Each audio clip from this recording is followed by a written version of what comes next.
partir do versículo de número 10. Vamos orar e vamos ler o texto bíblico. Pai querido, nós queremos lhe agradecer por esta noite, agradecer por podermos ler a tua palavra, agradecermos a Deus por estarmos aqui cultuando o nome do Senhor. Agora, Deus, só o Senhor pode abrir o nosso coração, só o Senhor pode fazer com que a tua palavra ache lugar no nosso coração e que teu Espírito fale conosco para a glória do teu nome. E que nós saímos daqui, ó Deus, realmente cheios da tua palavra e desejando vivê-la para louvor e glória do nome do Senhor. Nós oramos e te pedimos as misericórdias, Senhor, sobre as nossas vidas, orando, Pai, no nome santo do Senhor Jesus. Amém. Marcos 4, versículos de 10 a 20. Quando Jesus ficou só, os que estavam junto dele com os 12 o interrogaram a respeito das parábolas. Ele respondeu: a vós outros vos é dado conhecer o mistério do reino de Deus, mas aos de fora tudo se ensina por meio de parábolas, para que, vendo, vejam e não percebam, e ouvindo, ouçam e não entendam, para que não venham a converter-se e haja perdão para eles. Então lhes perguntou: não entendeis esta parábola? Como compreendereis todas as parábolas? O semeador semeia a palavra. São estes os da beira do caminho, onde a palavra é semeada, e enquanto a ouve, logo vem Satanás e tira a palavra semeada neles. Semelhantemente, são estes os semeados em solo rochoso, os quais, ouvindo a palavra, logo recebem com alegria, mas eles não têm raiz em si mesmos, sendo antes de pouca duração. Tendo chegando a angústia, a perseguição por causa da palavra, logo se escandalizam. Os outros, os semeados entre os espinhos, são os que ouvem a palavra, mas os cuidados do mundo, a fascinação da riqueza e as demais ambições, concorrendo, sufocam a palavra, ficando ela infrutífera. Os que foram semeados em boa terra são aqueles que ouvem a palavra e a recebem, frutificando a 30, a 60 e a 100 por um. Irmãos, nós vimos que Marcos começa o capítulo 4, Jesus estava já na beira-mar e ele inicia esse capítulo falando que Jesus foi para a beira-mar pregar. E ele pregava e usava parábolas para falar com as pessoas. Nós vimos isso aí semana passada, mostrando que esse era o método de Jesus. Jesus tinha um método de ensinar por parábolas. E nós vimos lá que era um método em que ele facilitava a visão das pessoas, ele usava aquilo que as pessoas faziam no seu dia a dia, e com isso ele trabalhava a mente deles com essas parábolas. E a primeira parábola que ele fala é a parábola do semeador, que é essa que nós estamos aqui, onde ele está explicando. Ele fala no texto anterior que o semeador saiu a semear. Nós vimos os motivos que ele usa essa parábola. Agora Jesus se retira. Marcos não diz para onde ele foi. Ele só diz que ele foi para algum lugar e ele ficou só. E ele não ficar só. Aqui, se você ver o versículo 10, ele não está sozinho. Ele está acompanhado dos seus 12 apóstolos e mais algumas pessoas. Ele não está somente com os 12, ele está com os 12 e mais algumas pessoas, e nós vemos isso aí logo no versículo 10. E aí os discípulos interrogaram Jesus sobre a parábola do semeador.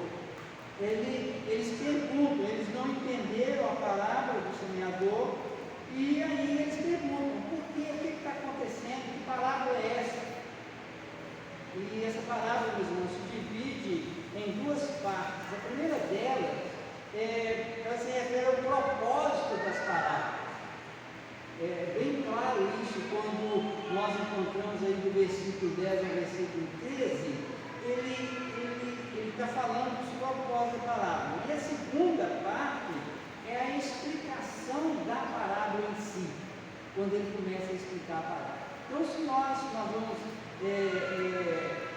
dividir essas duas partes e nós vamos acompanhando aí.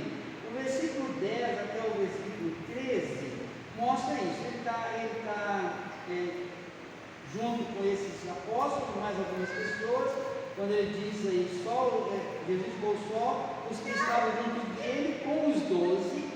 Então estava alguém junto dele, juntamente com os 12, e ele lhes respondeu: a vocês é dado conhecer as parábolas, é dado conhecer o mistério do reino de Deus. Note o seguinte, Jesus está dizendo para ele: olha, vocês conhecem o mistério, aquilo que não era conhecido, está sendo desvendado para vocês, que é o mistério do reino de Deus. Vocês conhecem isso. E preste atenção, ele vai dizer: mas os de fora, tudo se ensina por parábolas. Com qual objetivo? Irmãos, é difícil a gente ler esse texto e aceitá-lo, porque na nossa pecaminosidade nós não achamos isso justo. Mas é palavra de Deus, é soberania do Senhor, quando ele diz: os de fora, tudo se ensina por parábolas, para que vejam e não percebam. Olha só o que ele diz: eles veem, ouvem a parábola, veem o que está sendo falado, mas não conseguem perceber na sua mente. Eles não conseguem perceber. Aí ele continua: ouvindo, ouçam e não entendam. Eles ouvem a parábola, entram no ouvido, mas eles não entendem. Por quê? Isso. Aí ele vai dizer: para que não venham a converter-se. Eles não podem converter. Eles são de fora, diz o texto. Ele diz assim: para que os de fora ouçam, vejam, não entendam. Por que eles não podem entender? Porque eles não podem converter. Então, a primeira coisa que ele coloca aqui na parábola do semeador, ele diz que essas pessoas, para eles não há perdão. Olha o que está escrito no versículo 12. Para que vendo vejam, não percebam, ouvindo ouçam, não entendam, para que não venham converter-se e haja perdão para eles. Se eles se converterem, tem perdão para eles não podem ter perdão. Então ele se perguntou, repare uma coisa, ele pergunta aos apóstolos, aos discípulos que estavam com ele, ele pergunta o seguinte: não entendeis essa palavra? E como compreendereis todas as palavras? Irmãos, Jesus está dizendo aos seus apóstolos, aos seus discípulos, que as parábolas, elas só podem ser entendidas a partir do entendimento da parábola do semeador. Repare que ele diz: não entendeis esta parábola? Como vocês vão entender as outras, se vocês não entendem esta? Se vocês não entendem esta, vocês não podem entender as outras. E quem entende essa, entende as outras. E quem não entende essa, não entende nenhuma e não tem perdão. O Senhor está mostrando aqui para nós que a base de todas as parábolas está nessa parábola do semeador. Por quê? aí nós vamos encontrar na segunda parte do texto. Ele vai mostrar por que isso está aí na segunda parte. Essa primeira parte, o objetivo dessa parábola é conhecer o que não era conhecido sobre o reino de Deus. Ele coloca isso de forma muito clara. Vocês precisam de conhecer aquilo que não era conhecido sobre o reino de Deus. E somente os escolhidos podem entendê-las. A palavra do semeador é a base. Aí no versículo 12 até o versículo 14 até o versículo 20, ele começa a fazer a explicação da parábola. Ele começa a desenvolver. No 14, ele mostra de forma muito clara: o semeador semeia o quê? Não é a semente. Quando ele conta a parábola do semeador sai a semear a semente, ele está dizendo: o semeador semeia a palavra de Deus. Mas não, Jesus está se referindo a ele mesmo.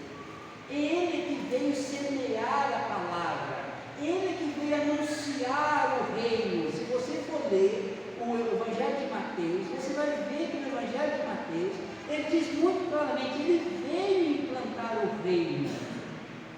Então, se ele refere a parábola como uma parábola que vai abrir os olhos dos discípulos para que eles entendam sobre o reino de Deus, ele está anunciando o reino de Deus. O reino de Deus é chegado. Se você pegar desde o nascimento do Senhor, lembrar do que aconteceu no dia do nascimento, o que é que os reis magos procuravam? O rei. Aonde nasceu o rei? Foram aonde? No palácio. Então a parábola aqui ela mostra que o semeador é o Senhor Jesus. E o que o Senhor Jesus semeia? A palavra. É claro que todos nós podemos dizer e podemos afirmar que todos aqueles que semeiam a palavra são semeadores. Eu, você, nós semeamos a palavra, então nós somos semeadores também. Mas a parábola ela quer mostrar primeiro que Jesus, ele é o semeador, a semente é a palavra. Então nós podemos vincular o semeador com todos aqueles que pregam a palavra. Aí no versículo 15, ele começa a falar algo muito impressionante. Ele vai mostrar para nós que a palavra ela é semeada ao coração dos homens. O terceiro aspecto desse texto é que ele tem o semeador, a palavra e o solo. Se você voltar nos capítulos de 1 a 9, nos versículos de 1 a 9, você vai ver lá que tem o solo, o terreno. O terreno é o coração dos homens. E aí ele começa. O primeiro coração que ele coloca são aquelas pessoas que têm um coração indiferente com a palavra de Deus. Aquelas pessoas que tratam a palavra de forma irresponsável. Ele vai dizer que aquela semente que caiu na beira do caminho, olha o versículo 15. São estes os da beira do caminho, onde a palavra é semeada, enquanto a ouve, logo vem Satanás e tira a palavra semeada neles. Irmãos, aquelas pessoas que recebem a palavra de forma tão indiferente, tratam a palavra de forma tão irresponsável, e assim estão contribuindo com Satanás. Eles recebem a palavra como se não fosse nada. Aí o que acontece? Satanás rouba. É uma coisa simples você pensar. Imagine que você tem um bem e você trata isso de forma relaxada. Você larga a sua casa aberta, você tem algo lá no valor da sua casa, não tranca o portão, não coloca nada, deixa tudo aberto, e depois aquilo é o quê? Roubar. Roubar. Então a primeira coisa que ele coloca aqui para nós, nessa parábola, nesse versículo 15, é a questão da indiferença com a palavra de Deus. E essas pessoas, a palavra não surte efeito nenhum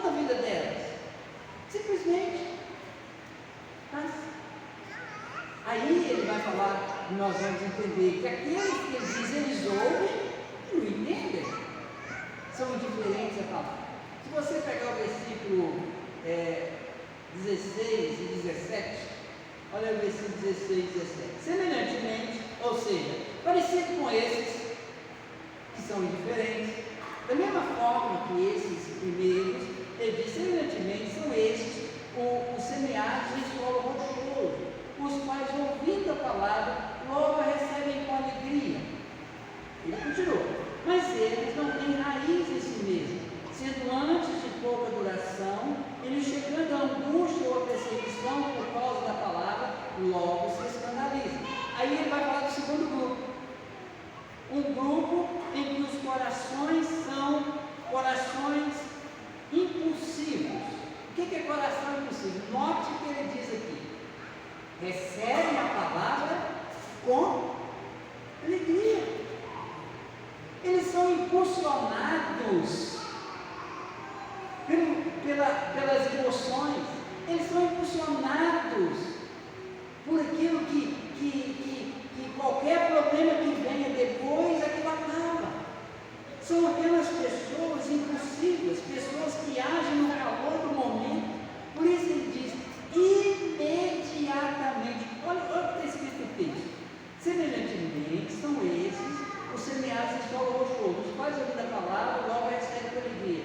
Mas ele não tem raiz em si mesmo, antes de configuração, e chegando a angústia, perseguição, por causa da palavra, logo se escandaliza. Ou seja, imediatamente eles recebem a palavra, mas as aflições, as perseguições acabam com as emoções que levaram a aceitar a palavra. Então é muito comum você encontrar pessoas que você fala, que para elas aquilo é algo tão maravilhoso, com tanta alegria, mas vindo o quê? As angústias, as perseguições. Irmãos, não tem coração que resista movido por emoções. Se você quer viver uma vida cristã, alegre, feliz, regozijando, pulando, você só tem como fazer isso se você viver realmente sujeito à soberania de Deus, entendendo a palavra e com os pés no chão. Ninguém sobrevive a emoções. Por quê? O solo é pouco profundo. As emoções não nos levam a aprofundar no conhecimento de Deus, não nos levam a aprofundar na palavra. As emoções, elas são passageiras. Você pode amanhecer muito feliz, muito alegre, e terminar o dia triste, abatido. Você pode amanhecer, levantar para baixo, como nós podemos dizer, e daqui a pouco você está alegre, feliz. Conheço desanimado, daqui a pouco você está animado. As emoções são passageiras. Então esses corações são corações impulsivos. Eles são movidos pelos impulsos das emoções. E aí ele diz que essas pessoas, elas não são constantes. A ansiedade com o cuidado do mundo, o glamour enganoso das riquezas. Ele fala sobre isso. Ele diz que essas pessoas vindo para elas são de pouca duração. Chega a angústia, perseguição, e muitas das vezes as pessoas elas falta perseverança. A palavra é essa, falta perseverança. Não tem perseverança, porque elas vivem de forma impulsionada, elas não aprofundam na palavra. Mas não para por aí, no versículo 18 e 19, ele vai falar de um outro coração. Você pegar aí o 18, diz assim: os outros, os semeados entre os espinhos, são os que ouvem a palavra, mas os cuidados do mundo, a fascinação da riqueza e as demais ambições concorrentes sufocam a palavra, ficando ela infrutífera. trata de corações preocupados. Pessoas que recebem a palavra, mas elas vivem preocupadas. Coração cheio de preocupação com as rotinas do mundo. Você encontra muito isso. Você fala com a pessoa vem às vezes até para a igreja e ela foi, mas se você começa a perceber que aquela pessoa ela tem uma preocupação com as rotinas do mundo, elas vivem constantemente em ansiedade. Elas ficam ansiosas com as coisas dessa vida. Ele fala isso de forma muito clara. Elas são ansiosas com os cuidados do mundo. Elas são fascinadas pelas riquezas. O desejo material, a riqueza fascina essas pessoas. E a palavra, ela é abafada por isso. Então, corações preocupados, eles sucumbem com o glamour das riquezas. A riqueza, às vezes, o mundo apresenta a riqueza de forma glamurosa. Se você for pegar as propagandas que você vê na televisão, a propaganda do carro, naquelas cidades, naqueles lugares bonitos, a propaganda de roupa, a propaganda de bebida, a propaganda de tantas outras coisas, essas coisas todas são oferecidas a nós como glamour. E agora tem outras coisas, né? Você vai para trás do computador e você vai ter o glamour da quantidade de likes que você recebeu naquilo que você publicou, tem o glamour de quem é. Esse pessoal aí que fica aí no YouTube fazendo um vídeo. Esses dias eu ouvi uma matéria, qualquer coisa relacionada com uma dessas influências, né? E a pessoa dizendo, falando, a pessoa fazia esse tipo de coisa, ela falando, e as pessoas acham que isso aqui é fácil. Eu tenho que publicar vídeo todo dia, eu não durmo, eu tenho que passar a noite pensando no que eu vou publicar, para que quantas pessoas vão ver. Aí eu comecei a perceber que a pessoa sentiu glamour por algo que escravizou ela. Era escravo daquilo. Porque eu tenho que fazer, eu tenho que contratar, eu tenho que montar uma equipe, e a coisa foi ficando. E entre um dos que eu estava vendo sobre isso, aí apareceu uma reportagem dizendo: fulano já demitiu metade da sua equipe. Ou seja, tudo aquilo estava acabando. Então, esse texto mostra isso, ele fala isso de forma tão clara, cara. Os outros, os semeados entre os espinhos, são o que é a palavra, mas os cuidados do mundo. Fica cuidando das coisas do mundo. Aí ele diz: cuidar do mundo, a fascinação da riqueza e as demais ambições, concorrendo, sufocam a palavra. Repare o seguinte que ele coloca aqui: essas coisas concorrem com a palavra. Meus irmãos, venhamos e convenhamos. Às vezes nós mesmos, como aqueles que se declaram salvos, criamos esse ambiente no nosso coração. A beleza e outras coisas tantas que o mundo oferece se tornam concorrentes da palavra de Deus. Ele diz no texto: concorrendo, sufocam a palavra. Quando concorre, sufoca a palavra, e ele diz, ficando ela, o quê? Infrutífera. Ela não produz fruto. Olha aí, a palavra tem que produzir fruto, tem, irmãos. A palavra tem que produzir fruto. E nós precisamos tomar cuidado, porque esse texto, ele fala sobre isso. Cuidado, porque as coisas do mundo podem sufocar a palavra. E o terceiro, o último, não o terceiro, mas versículo 20, vem mostrar os corações receptivos. Aquele coração que recebe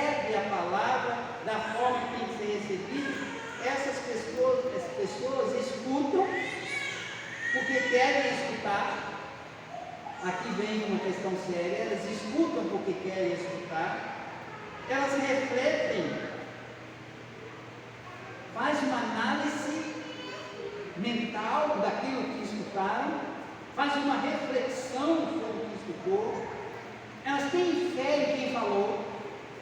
Aqui é uma questão séria, porque ele diz que o último terreno é aquele terreno que produz a 100, 60 e 30, ou 30, 60, 100, não importa a ordem, mas o que ele está dizendo é que essas pessoas,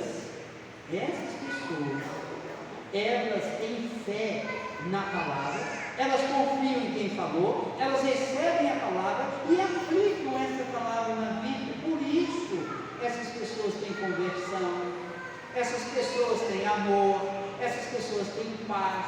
Porque qual é o fruto? O fruto é o fruto do Espírito. Ou seja, o Espírito age através da palavra e assim a pessoa produz fruto. E aí ele vai dizer no 20: os que foram semeados em boa terra são aqueles que ouvem a palavra e a recebem, frutificando a 30, 60 e a 100 por um. E aqui ele coloca que há toda uma frutificação diferente, para alguns mais, para outros menos. Irmãos, o que o Senhor tem para nos mostrar sobre ele nesse texto? Primeiro, é que a soberania do Senhor nesse texto nos mostrava que só os escolhidos podem ouvir e entender a palavra de Deus. Só esses. Nós podemos desistir porque não adianta você querer que você mesmo faça com que a palavra caia em terreno. O semeador semeia, mas quem dá o nascimento, quem dá a geração no coração do homem é o Espírito Santo. Esquece.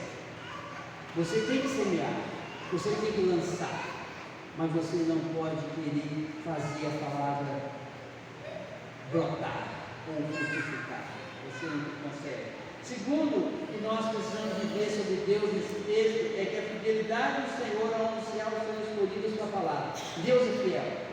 Aos seus escolhidos, Ele anuncia. Ele usa meios, todos os meios possíveis, para anunciar a palavra aos seus escolhidos. E segundo, o amor e a misericórdia de Deus, que abre os nossos olhos para entender a palavra do Senhor. Você tem que agradecer a Deus por isso. Pedir a Deus que Ele tenha misericórdia da sua vida e que Ele possa abrir o seu coração para que você entenda a palavra. Terceiro, que nós precisamos ver é que o homem, que nós aprendemos com o homem aqui nesse texto, meus irmãos, é que existem pessoas que são indiferentes à palavra, pessoas que são impulsivas, que pegam essa palavra de forma impulsiva, pessoas que, na verdade, estão preocupadas com o mundo e não querem saber.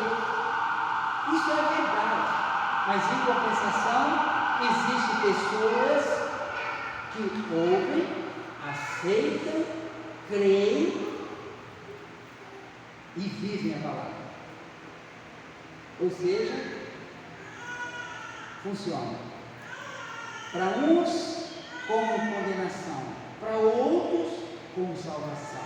E aí, por último, o que nós vamos fazer com um texto desse? Para que um texto desse serve na nossa vida? Primeiro, meus irmãos, nós devemos buscar com perseverança o conhecimento bíblico. Primeiro é a perseverança. Porque o problema dos primeiros é exatamente a falta de perseverança. Nós temos que ter perseverança em buscar a palavra.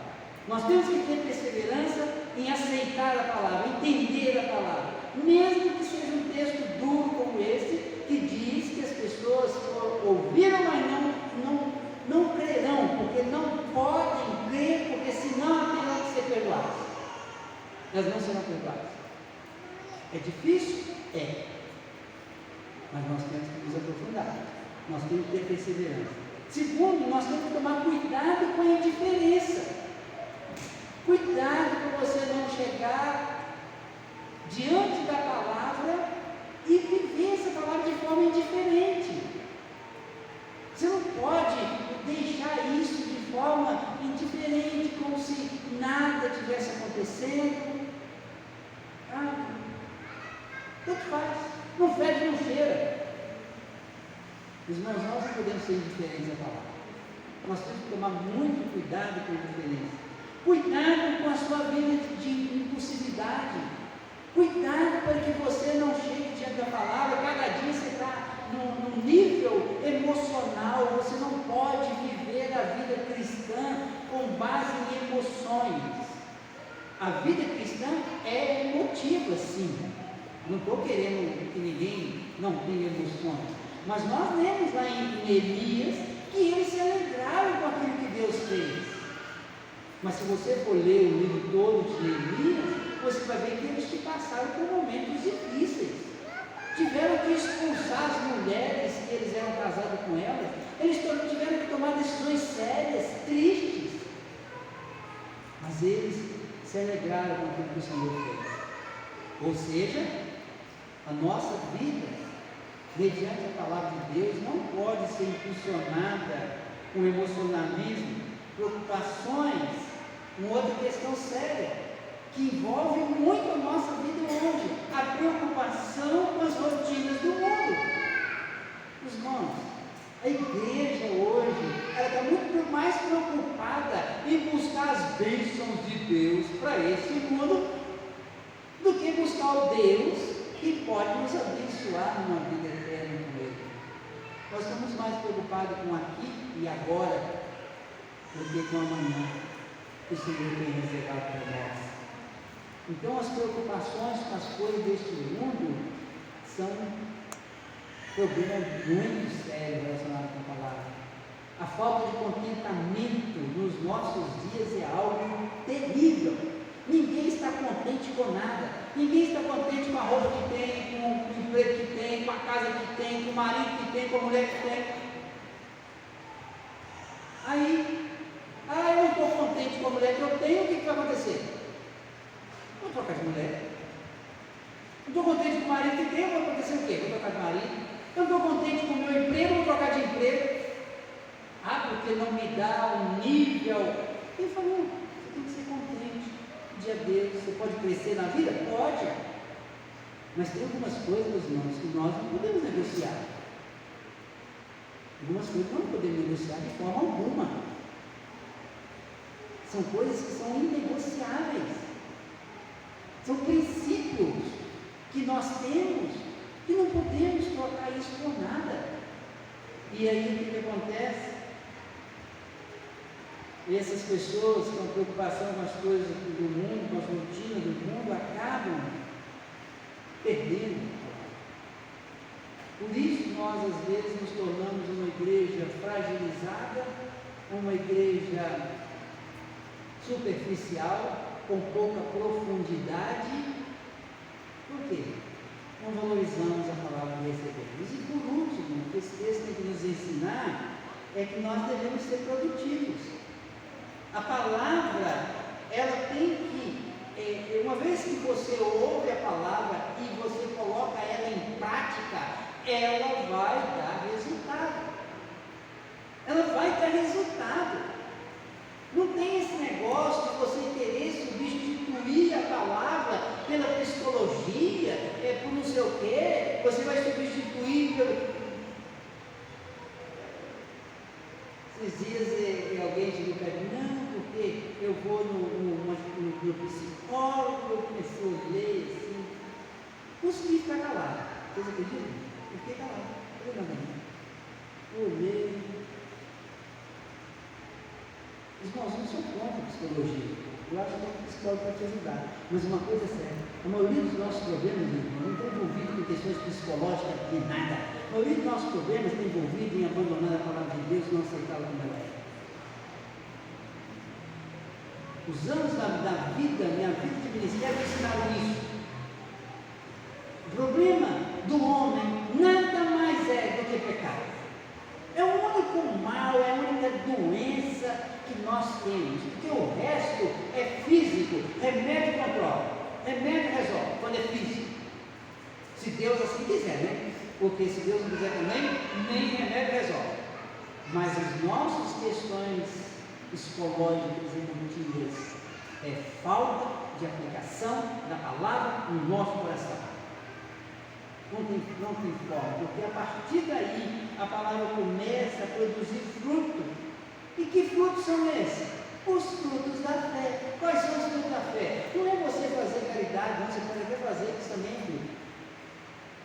Mas você vai ter frutos que a palavra traz. A palavra é refrigério da nossa alma. A palavra nos afasta do pecado. A palavra nos traz alegria. A palavra nos traz esperança. Quanto crente sem esperança dentro da igreja? Por quê? Porque espera no mundo, espera que Deus dê a ele nesse mundo, em vez de ter esperança na vida eterna. Então a palavra, ela nos dá todas essas coisas. Por que a parábola é a parábola mais importante? Porque é a parábola que trata exatamente de quê? Da sua resposta à palavra de Deus. Por isso que ela é mais importante.